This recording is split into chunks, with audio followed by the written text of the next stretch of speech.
جیسے ہی گناہ ہونے کی کنڈیشن آئے یا اس طرف دل ہی رجحان جائے، فوراً اپنے دل کو سمجھائے اور منع کرے کہ میرے اللہ کا حکم ہے، مجھے یہ کام نہیں کرنا ہے۔ دیکھو اتنی سمجھ تو اللہ تعالیٰ نے ہر ایک میں دی ہے کہ وہ اچھا برا سمجھتا ہے۔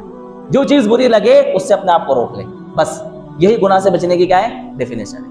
جو چیز دل کو لگے کہ نہیں یہ غلط ہے، جس کے اوپر آپ کا دل ملامت کرے، آپ کا دل روکے۔ دیکھو ہمارا نفس جو ہے نا، وہ ہمیں کسی برے کام کرتے وقت سب سے پہلے ہمیں جو ہے نا ہمارے ضمیر کو جگاتا ہے اور ہمیں یہ کہتا ہے کہ نہیں یہ کام غلط ہے، اس سے باز آ جا، رک جا اس کام سے، اس چیز سے رک جا۔ انسان اگر رک جاتا ہے تو اس سے بچ جاتا ہے، اور نہیں رکتا ہے تو پھر انسان کا وہ نفس ہے نا دھیرے دھیرے اس کو ملامت کرنے میں کیا کر دیتا ہے؟ بند کر دیتا ہے۔ اس لیے اول وہلا میں جب کبھی ہمارا کسی گناہ کی طرف میلان ہو، ہمارا ضمیر ہمیں ملامت کرے، ہم فوراً اس چیز سے کیا کر لیں؟ اپنے آپ کو روک لیں۔ یہی اس روزے کا تقاضا ہے، یہی اس روزے کی منشا ہے، اور اللہ تبارک و تعالیٰ یہ روزے رکھوا کر کے یہی ہم سے چاہتے ہیں جو کہ اللہ تعالیٰ کا کیا ہے؟ مطالبہ ہے، اور یہی روزے کا مطالبہ ہے کہ تم کیا بن جاؤ؟